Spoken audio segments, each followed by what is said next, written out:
momentos parecía tocar el cielo, situaciones llenas de gloria en donde se portaba como un verdadero gigante, y por momentos parecía tocar el infierno, como que si se tratara de un personaje distinto. Pues bien, el capítulo de Absalón, yo me atrevería a decir que es uno de esos momentos en donde David parecía tocar el cielo, un gigante espiritual. Él se portó como un buen padre y como un buen rey, excepto por un pequeño detalle. Podemos notar que cada vez que David acertó en sus decisiones y que parecía tocar el cielo, era porque antes había buscado la opinión de Dios en sus decisiones. Lo hacía preguntando el consejo de algún sacerdote o por Urim y Tumim, que eran dos piedrecitas en el pectoral de los sacerdotes que indicaban la voluntad de Dios. Cito: cada vez que acertó, él consultaba a Dios. Y ese es el pequeño error en este capítulo. No lo vemos pidiendo la dirección de Dios de cómo debe actuar con su hijo Absalón. Es probable que se sentía tan culpable que todo lo que viniera lo asumiría. O es probable que pasó de largo algo tan importante. Y yo no digo que actuó mal, tampoco es mi intento juzgarle en cómo se portó como padre. Solo digo que estoy convencido de que si David hubiera pedido la dirección de Dios, el desenlace de esta historia pudo haber sido muy distinto. No digo que no habría consecuencias y que no habría dolor, solo digo habría sido distinto. Debo cerrar el capítulo de Absalón ya, y creo que es una buena forma de hacerlo recordándome a mí como papá y a todos aquellos de ustedes que son padres, que no consultar a Dios en nuestras decisiones respecto a cómo tratamos la rebelión de un hijo puede ser un grave error con consecuencias horrendas. Recalco, papás, no consultar a Dios sobre la manera en la que debemos tratar la rebelión de nuestros hijos puede ser un grave error con consecuencias horrendas. Es muy sabio para nosotros recordar que, aunque parezca repetitivo, encomendar a Dios nuestras vidas en oración y preguntarle a Dios en oración nuestras decisiones con nuestros hijos son importantes, muy importantes, porque entre más pasa el tiempo, más fuera de nuestro control están, y más difícil o más horrendas pueden ser las consecuencias. Hasta ahí con el capítulo de Absalón. Cambiamos página y vamos a encontrar que ahora debe David restaurar el reino. Cómo instalar el orden, cómo reunificar lo que está partido en pedazos. Eso es lo que estudiaremos en el sermón de hoy titulado Después de una revuelta. Segundo libro de Samuel, capítulo 16. Se quedan sentaditos, apenas vamos a leer uno o dos versos. Segundo libro de Samuel, capítulo 16, nuestro sermón de hoy, después de una revuelta. ¿Listas sus Biblias? Dice: y Absalón y toda la gente suya, los hombres de Israel, entraron en Jerusalén y con él Ahitofel. Hasta ahí nos quedamos en domingo anterior. Ahora váyanse, les dije que leyeran el capítulo 16, el 17 y el 18. Vamos al capítulo 19. En estos 3 capítulos que antes cité está toda la historia de Absalón. Capítulo 19, verso 1. Dieron aviso a Joab, el rey llora y hace duelo por Absalón. Estudiamos también esto el domingo. Vayan hasta el versículo 13. Bueno, el 11. Capítulo 19, verso 11. Un paréntesis. Si alguien me preguntara, pastor, ¿y por qué nos lleva del 16, 18 hasta el 19?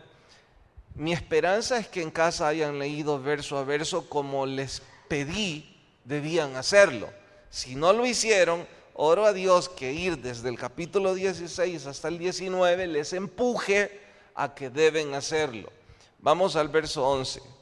El rey David envió a los sacerdotes Sadoc y Abiatar a hablar a los ancianos de Judá y decirles: ¿por qué vosotros los postreros en hacer volver el rey a su casa, cuando la palabra de todo Israel ha venido al rey para hacerle volver a su casa? Sois mis hermanos, mis huesos, mi carne sois.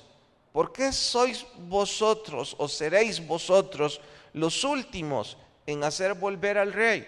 Hasta ahí leemos y oramos. Te suplico, Señor, tu Espíritu Santo lleve edificación a nuestras vidas y nos hables de modo que podamos hacer cambios en nuestro diario vivir. En tu nombre lo rogamos. Amén. En este momento de la historia, David estaba en Mahanaim, al otro lado del río Jordán. Era indispensable que regresara a Jerusalén, la capital del reino, para instalar una vez más el gobierno derrocado. Desde luego, eso no iba a ser tan sencillo. No era asunto que una vez muerto Absalón, pues todo regresa a la normalidad. No olviden, todas las tribus, incluyendo a Judá, habían participado en el golpe de estado. Eso significa años de intriga, de conspiración, conflictos entre príncipes, que ha dejado de saldo una nación profundamente dividida, casi anarquía. Entenderán entonces que David tiene que hacer algunos movimientos sabios que gritarán que en sus planes no está una pronta cacería de brujas. Es que todo debe regresar a la normalidad. Hay muchos príncipes por toda la nación que estuvieron del lado de Absalón. Devolverle el trono a David puede significar que muchos de esos conspiradores van a morir. Y todos están con la expectativa, ¿qué es lo que David va a hacer? Nosotros estamos muy lejos de ser príncipes, pero muy cerca de repetir los errores de estos personajes si los pasamos por alto. En honor a ello, lo aplico a mi propia vida y debo decir, quiera Dios que en medio nuestro ninguno de ustedes haya sufrido o esté sufriendo las heridas de una revuelta de cualquier índole. La experiencia me dice que todos tarde o temprano la vamos a sufrir. Y aquellos que por una u otra razón han recibido más privilegio de parte de Dios, siendo líderes en cualesquiera áreas de la vida, de sobra sabemos que van a tener que enfrentarse a las revueltas. Y por eso recalco, oro a Dios, que si las han sufrido o las están sufriendo, estén pronto a recuperarse. Si digo en cualquier índole, con ejemplo cito, aquel hijo que ha desafiado la autoridad de sus padres viviendo en desenfreno. Eso deja heridas profundas en una familia. Hablo de aquel amigo, compañero de trabajo o consiervo en un ministerio a quien usted tanto tiempo dedicó y a quien tanto ayudó en sus limitaciones. Y ahora, él o ella no hacen más que hablar en mal de usted. Eso deja heridas, eso deja ministerios resquebrajados, eso deja familias sufriendo, eso deja personas sin dirigirse la palabra. Siempre en una revuelta habrá personas con heridas profundas. Quizá y solo quizá, en su misericordia, Dios permita que esas heridas hayan empezado a ser sanadas, que su hijo o su hija hayan pedido disculpas de corazón, que su papá o su mamá se hayan reconciliado y que eso sea honesto, que en el ministerio del cual usted es parte, los que hayan cometido los errores cualesquiera hayan sido, tengan en realidad un sentimiento sincero de hacer las paces y caminar en honor a servir a Dios. Eso es lo que yo esperaría. Y si eso es lo que está sucediendo ahora, pues usted debe tener cuidado. Para restaurar el reino hay algunas pequeñas circunstancias que no debemos olvidar. En la familia, en el trabajo o en la iglesia. Pequeñas cosas o pequeños movimientos, como si fuera un tablero de ajedrez, pequeños movimientos sabios que van a asegurar que usted siga en el control de las cosas. Y cuando digo control no me refiero a que usted está dictando qué es lo que hay que hacer. Digo, mantener el orden. Pues bien, mire el verso 13. Este es un movimiento que deja boquiabiertos a todos de parte de David. Capítulo 19, verso 13. ¿Listos? Asimismo diréis a Amasa: ¿no eres tú también hueso mío y carne mía? Así me haga Dios, está hablando David, y aún me añada, si no fueras general del ejército delante de mí para siempre, en lugar de Joab. ¿Entienden esto? No, les explico. Antes, ¿quién es este Amasa? Amasa fue sobrino de David, primo de Joab y, asústense, general al mando de la insubordinación de Absalón. En un lado estaba David y con su general al mando, Joab. Por el otro lado estaba Absalón y su general al mando llamado Amasa, primo de David. Ahora esa revuelta ha terminado, todo está empezando al orden supuesto. Y para sorpresa de todos, David dice a este general: de aquí en adelante, usted es el nuevo general de todo el ejército, no Joab. ¿Pueden imaginar todos los hombres de David que lo apoyaron y el mismo Joab en un consejo de guerra, viendo directamente a los ojos de David y preguntándose: ¿qué es lo que usted está haciendo? Ese es el traidor. Ese es el que apoyó a su hijo. Ese es el que lo persiguió, y de no ser por el ejército que guió Joab, usted no estaría vivo.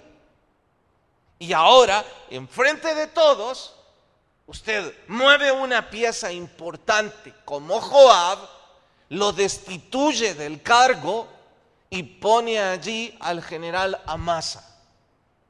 Todos debieron sorprenderse. Yo mismo, mientras leía el pasaje, en honor a ello tengo que explicar dos puntos de vista. El primero: ¿por qué sustituir a Joab, David?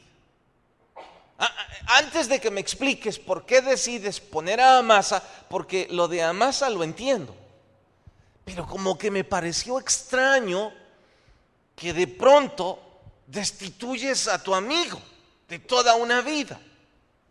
Pero cuando reparo en la historia, me doy cuenta que Joab fue un hombre muy eficaz en su trabajo, un hombre muy valiente, pero fiel únicamente a sus propios intereses. En realidad, Joab no fue fiel a Dios o a David. Joab era fiel a sus propios intereses.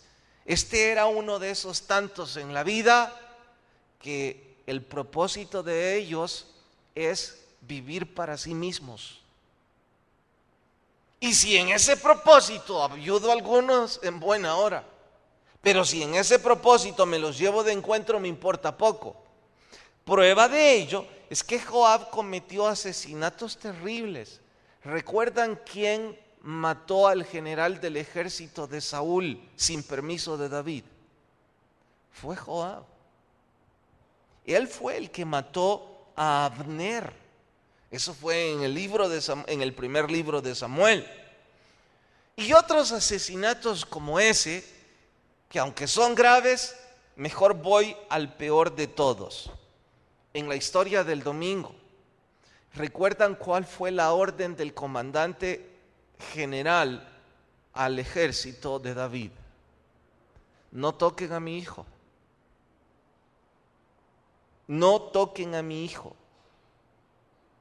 Y perfectamente Joab pudo haber capturado a Absalón, llevarlo como prisionero de guerra hasta David y decirle: es su hijo, haga usted la justicia conforme Dios se lo diga. Pero Joab no estaba dispuesto a seguir órdenes que no estaban de acuerdo a sus propios intereses. Joab no estaba dispuesto a someterse a la autoridad de David. Joab obraba en honor a sus propios intereses.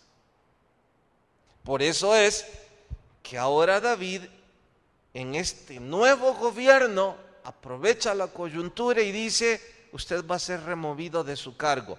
Pero si alguno de nosotros todavía está siendo severo con David y decirle: mire David, usted está cometiendo un error, bueno, les animo, hagan cuenta y caso que frente a ustedes está el hombre que mató a su hijo sin clemencia. ¿Lo dejarían como comandante de su ejército? Cada vez que David veía a Joab como padre, veía a su hijo gritando con su lanza en su pecho. Si David no hubiese obrado con algún freno de parte de Dios y todo este contexto no fuese tal cual fue, David tenía que enfrentar a Joab como hombre. Pero él sabía que eso era seguir el desenfreno. Simplemente lo destituyó. Las excusas de Joab, crímenes de guerra. En realidad aquí no hubo nada de eso, solo fue insubordinación de parte de Joab. Y por cierto, cuando reparamos en la historia, la insubordinación de Joab era usual. Ese era un patrón de vida para este señor. Eso por el lado de Joab. Ahora, por el lado de Amasa, David, ¿cómo se le ocurre? Él es el que guía la revuelta y usted ahora lo deja como general al mando. Entendamos el contexto. Todos los que estaban bajo el mando de Absalón estuvieron alguna vez bajo el mando de David. Él lo dijo: son carne de mi carne, hueso de mis huesos. Eran familias. Este es primo hermano. Ya dije antes que las guerras civiles hacen que hermanos se maten entre sí. Entonces, ahora que es tiempo de reconciliación, David hace un movimiento en donde le dice a todos los subordinados: en lo que a mí respecta, hay amnistía. Esto no era un pleito entre ustedes y yo. Este era un pleito entre mi hijo y yo. Y esto era la consecuencia de mi pecado delante de Dios. Ustedes simple y sencillamente han sido utilizados en esto. En lo que a mí respecta, dice David, perdón y olvido. Todos los que se unieron a la revuelta, no voy a hacer una cacería de brujas. Y si quieren prueba de mi promesa, voy a dejar como general al mando a quien dirigió la revuelta, a Amasa. Todos los que estaban con la expectativa, ¿qué es lo que va a hacer David? Va a perseguir a muchos de los que se unieron a la revuelta. Todos esos aplaudieron el gesto, aceptaron el corazón de David diciendo, está bien, nos parece bien. Esa fue la razón del por qué David hizo esos movimientos. Ahora, aplicándolo a nuestras propias vidas, diría, padres, hijos, hombres y mujeres en cualesquiera condiciones, sanar las heridas de una rebelión, siempre va a ser difícil. Habrá ofensas que probablemente nunca van a sanar. Sé de algunos de ustedes que fueron lastimados siendo jóvenes y todavía llevan ese dolor a los 60 años.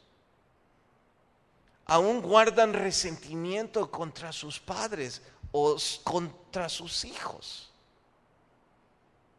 Sé entre amigos, entre compañeros de trabajo, dije antes, hay ofensas que nunca sanarán.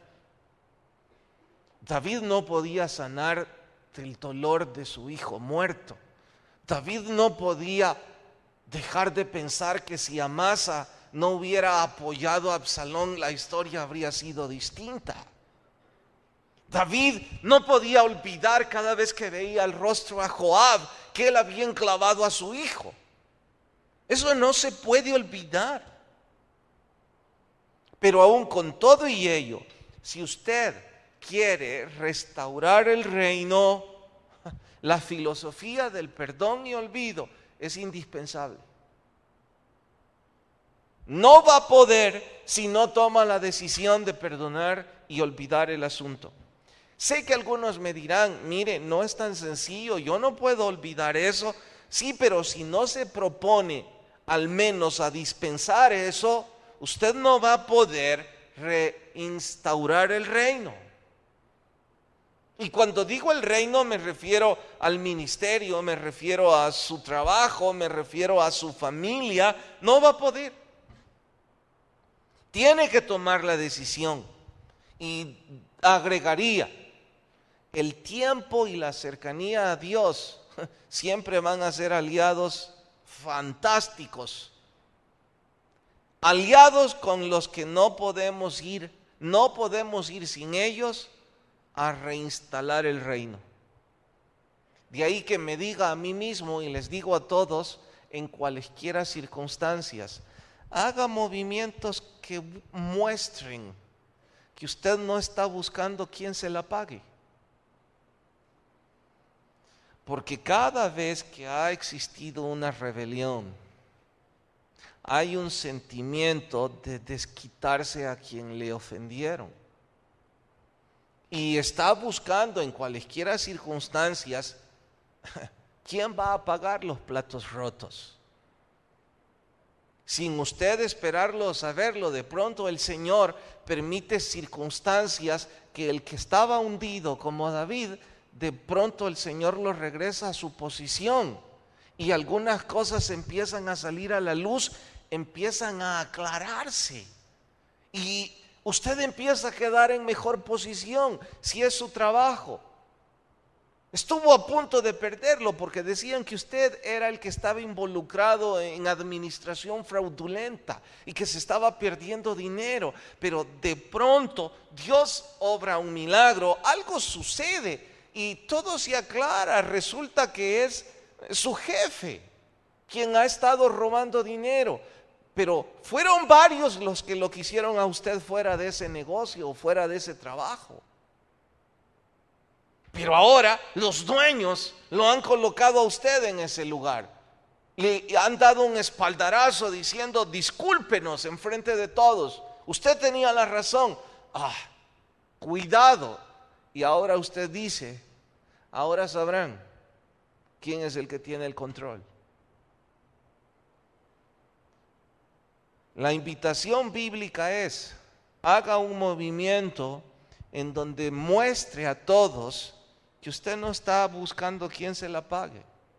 Usted está buscando reunificar el reino. Si es su ministerio. Y hay personas ahí que han estado batallando, murmurando y haciendo todo para acabar con su ministerio. Y hubo algo en medio que sucedió inesperado. Se aclararon algunas cosas. Llegaron personas importantes que mostraron su apoyo y cosas salieron a la luz. Entonces ahora no es el momento para esa cacería de brujas. Es el momento para reunificar el reino, en donde lo más importante no es su ego lastimado, o si debo ser un poco menos duro, lo más importante no es su dignidad lastimada. Lo más importante en su ministerio es servir al Señor. Lo más importante en su familia es que haya unidad y paz. Lo más importante en su trabajo es que las cosas vayan sobre ruedas. Esos son los objetivos que tenemos que buscar, no nuestra dignidad lastimada, porque pueden estar seguros, nadie va a curar esa herida. Lo que se dijo o lo que se hizo de usted, eso no lo cura nadie.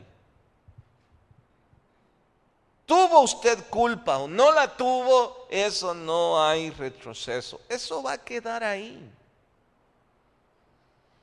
Y si usted quiere empezar a reconstruir lo que Dios le dio, pues olvídese de su dignidad o su ego. Y piense, si es su ministerio, piense, ¿y quién hará eso si usted no está ahí? Dios ya se va a buscar a alguien. Pero si es que lo buscó a usted, pero ahora usted está ofendido.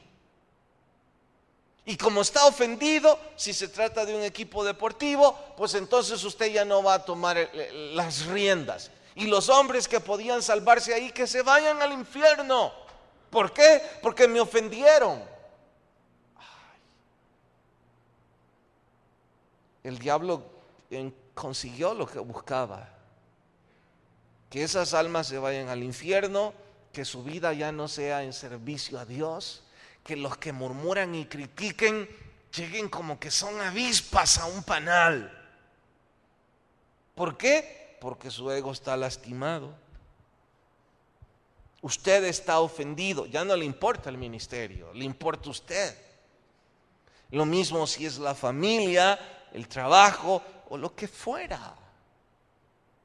Haga un movimiento que deje a todos boquiabiertos pensando, ¿por qué está haciendo esto David? De pronto parece que no busca represalias, que quiere unificación. Esa es la filosofía del reino. ¿Acaso Jesús no dijo que había que perdonar y olvidar? No es nada nuevo. Ahora, esto no significa que usted debe acomodarse en sus laureles porque Dios hizo que las cosas se aclararan, o porque de pronto usted ha empezado a salir del fango en que lo empujaron, o que usted se fue. Y como usted ya empezó a salir, sus finanzas ahora son mejores. La situación familiar es estable. Su esposa ha vuelto, su esposo volvió. A lo mejor si el problema es con los hijos, alguno de ellos ha decidido empezar a luchar de nuevo. Entonces está saliendo a flote. Eso es laureles están empezando a llegar porque Dios lo está bendiciendo en honor a su fidelidad, en honor a que usted se mantuvo fiel y con la esperanza en Él. Bien, eso no significa que usted se va a acomodar y que dirá, estoy dispuesto a olvidar y a perdonar, y eso significa que yo ya no voy a estar vigilante. Un momento. David hizo un movimiento para reunificar el reino, pero no le dijo a ninguno de los que estaba ahí, mire, yo me voy a quedar de brazos cruzados, que Amasa es un hombre muy fiel y que Joab ya no va a hacer nada y que no voy a volver a tener una revuelta. No, no, no, no. Él estuvo muy vigilante. Como detalle curioso, para que en casa lo lean, les cuento de forma anticipada.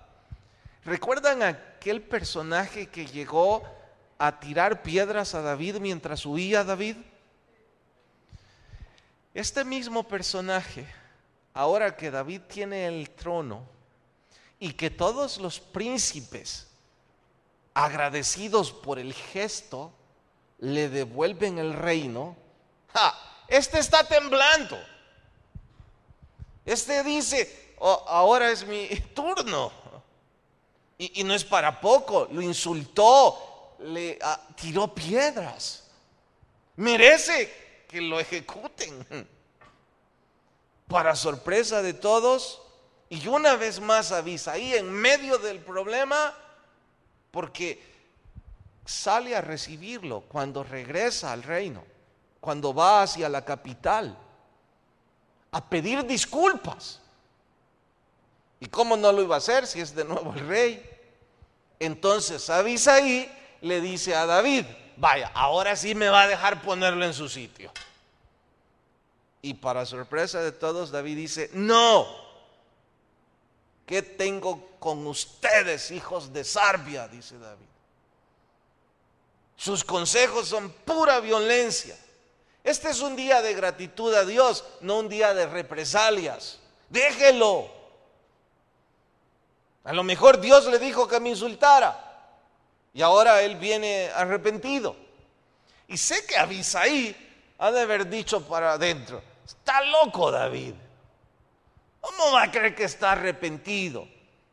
Está velando por su cuello.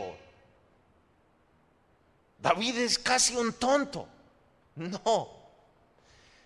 Dice en el libro de Reyes, que da más referencias de todas estas escenas, que ya cuando David estaba a punto de morir y sucedió el trono a su hijo, antes de entregarle el trono a Salomón, le dijo, ten mucho cuidado con Simei.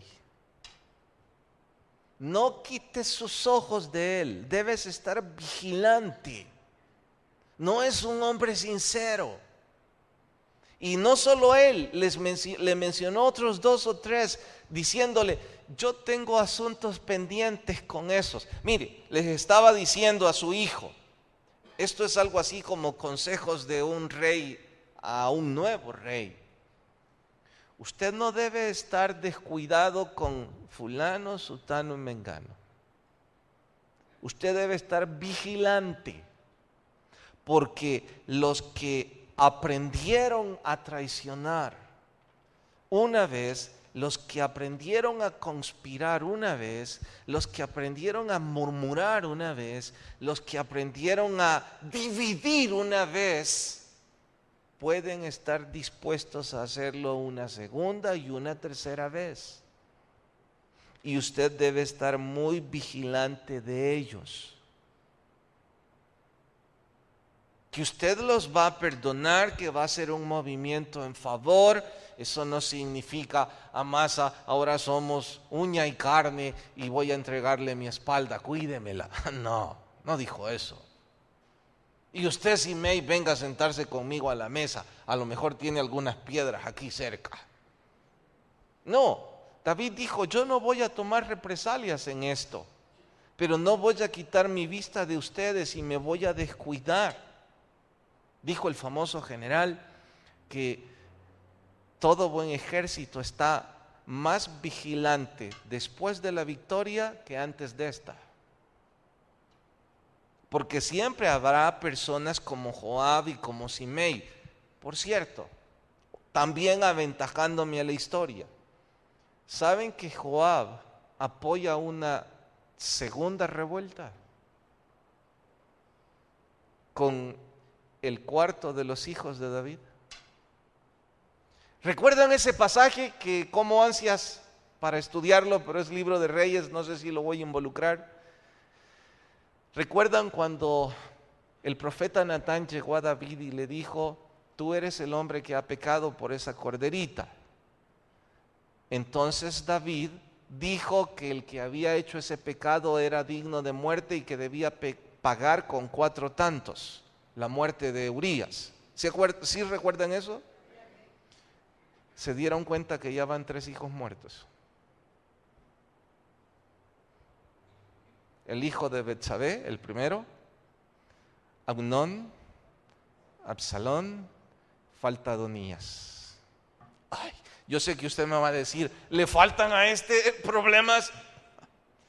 Usted y yo no queremos estar en estos zapatos, y por eso usted y yo no debemos meternos con Betsabé. No queremos estar ahí. Joab inicia una nueva revuelta. ¿Y saben a quién más mata Joab? A Amasa, al nuevo general. Increíble, ¿verdad? ¿Y saben quién se rebela? ¿Quién es el primero que se rebela contra el gobierno de Salomón? Simei. Salomón le puso arresto domiciliar en su primer intento de insubordinación, como diciéndole: mire, yo vengo a tomar el trono de forma pacífica. Usted no puede salir de Jerusalén porque yo no confío en usted. Más tardó en el arresto domiciliar que en Simei violentarlo. Fue ejecutado. Por eso David le dijo: usted no debe descuidarse. Entonces, este es un consejo para usted y para mí también. Lo primero es que debemos dar un movimiento en reinstaurar el negocio, el ministerio, la familia y nuestras vidas. Mostrar una actitud cristiana y espiritual. Lo segundo, quien le traicionó una vez, ¿sabe cómo hacerlo una segunda vez? Quien murmuró y resquebrajó su vida en el negocio, ¿sabe cómo hacerlo por segunda vez? Entonces, usted debe estar vigilante. ¿Y eso significa que voy a ver fantasmas en todas partes? No, solo significa que usted debe estar vigilante y de decir: esta persona me calumnió en el trabajo. Usted y yo no hemos recibido un don especial para interpretar que las disculpas son sinceras. Usted puede, y yo también, creer que alguien se ha disculpado de forma honesta, pero mire, ¿quién puede estar seguro de que Simei se ha disculpado de forma honesta cuando de nuevo el trono lo tiene David? Si David estuviera en problemas, Simei no pide disculpas. Y esa es una buena forma para usted medir. Cuando usted tiene la soga en el cuello, esas personas no llegan a pedirle disculpas. Están saboreando su desgracia. Esas personas piden disculpas cuando le han quitado la soga a usted y lejos de una soga en el cuello, le han puesto a usted las riendas en su mano. Allí es donde llegan esas personas. Vos sabés que yo siempre he sido fiel con vos. Vos sabés que fue del momento nada más. No olvido esa conversación. Fui testigo entre 2 hermanos de papá y mamá, en donde la herencia provocó que casi se mataran, porque los papás no arreglaron las cosas en vida. Y empezaron cristianos.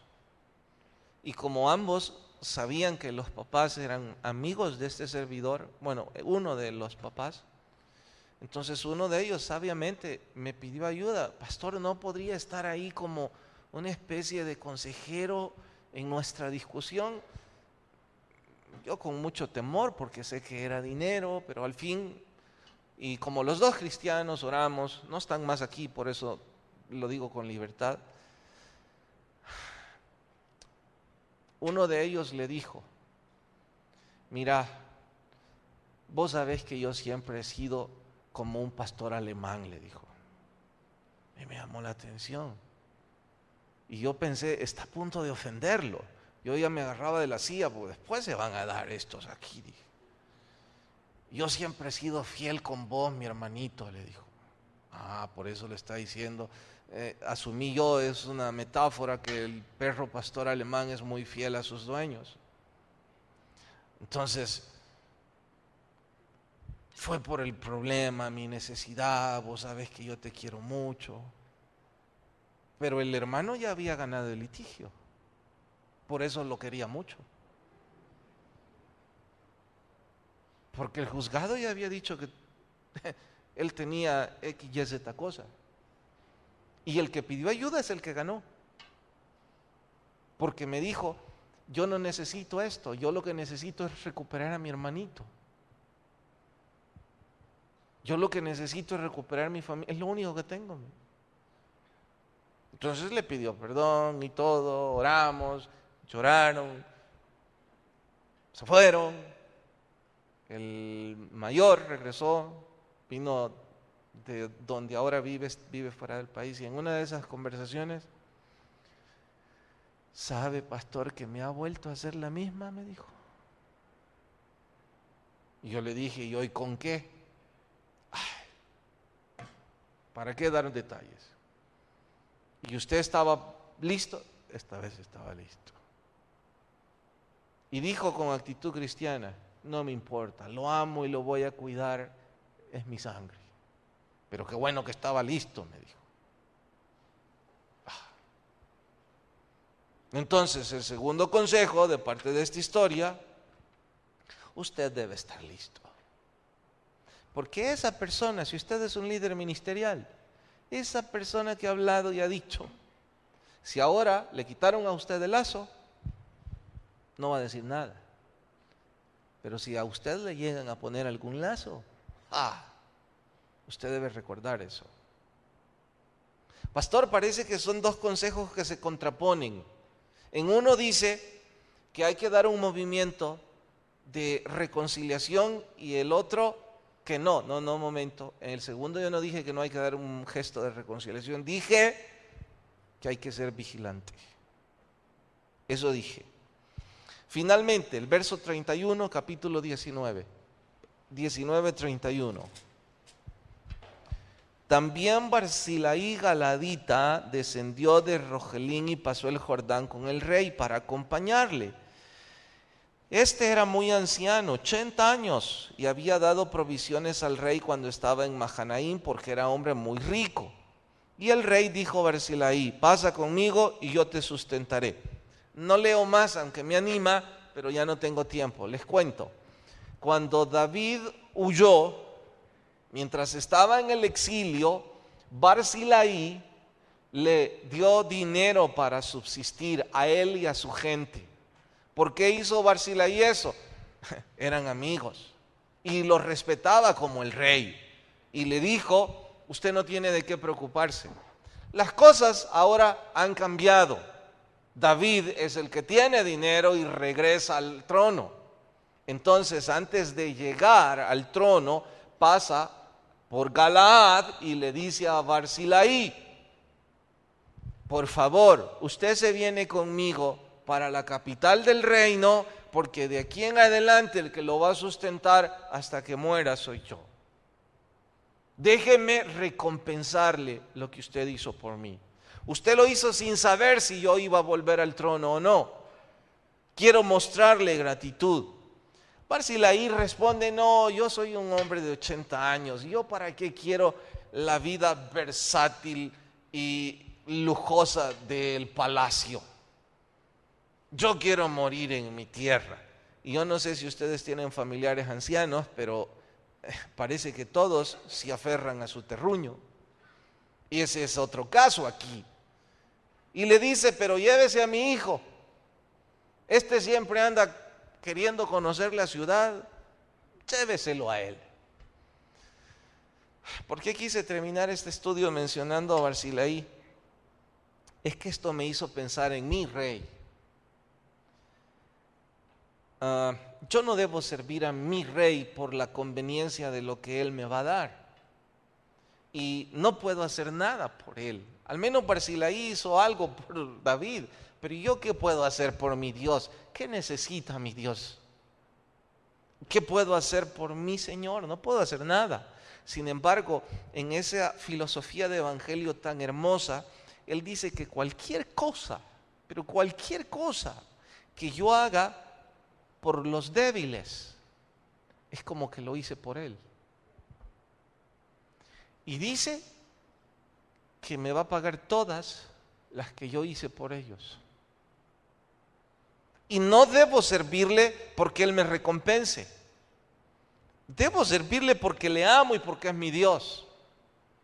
Pero además de eso, me dice, te voy a bendecir por lo que estás haciendo. Y no va a ser en Mahanaim quizá, va a ser al otro lado, va a ser en la eternidad. No sé, en realidad confieso que no mucho me importa. Es bastante bendición para mí que Él me permita ser su hijo. Pero si alguna vez usted se sintió un poco deprimido porque dice, ay, yo aquí la paso muy mal. Bueno, hay una vida eterna en donde la Biblia dice que nuestro Dios nos ha aventajado porque está preparando lugares para usted y para mí. Tiene mucha razón, muchas razones para usted y yo ser siervos del Señor y hacerlo con amor. Vamos a orar. Señor, gracias por tu palabra y por lo que ésta significa. Ayúdanos a perdonar y a hacer movimientos que indiquen nuestro deseo de reinstaurar el reino. Sea nuestra familia, nuestro trabajo, nuestro negocio, nuestro ministerio, lo que fuera. Ayúdanos a que las cicatrices sanen. Ayúdanos a estar vigilantes, a ser sabios. Y Padre, que tu Espíritu Santo sea el que gobierne sobre nuestras vidas. Mientras todos oran, sus rostros inclinados y sus ojos cerrados. Sin importar si usted ha venido a la iglesia unas 5 veces, si usted es religioso o no, si usted ha sufrido problemas como esta historia o no, lo que importa es que usted y yo seamos siervos del Rey, que le busquemos con un corazón sincero. Y nadie le va a invitar a venir al frente para que cambie religión, que adopte compromisos o algo que se parezca. Esto es entre usted y Dios. Si alguien dice, predicador, me gustaría recibir a Jesús, donde está, le invito que con toda discreción levante su mano y la baje de inmediato. Me deje orar con usted. ¿Habrá alguien que esta noche quiere hacer la oración y recibe a Jesús ahí en la discreción de su silla, con valor y con coraje levanta su mano y me deja orar con usted? Alguien esta noche, alguien que viene a Jesús. Señor, si todos somos salvos, gracias por tu palabra, despídenos en tu paz, en tu nombre lo rogamos, amén y amén. Nos vemos fin de semana, que la paz de Dios vaya con cada uno y Dios nos bendiga a todos.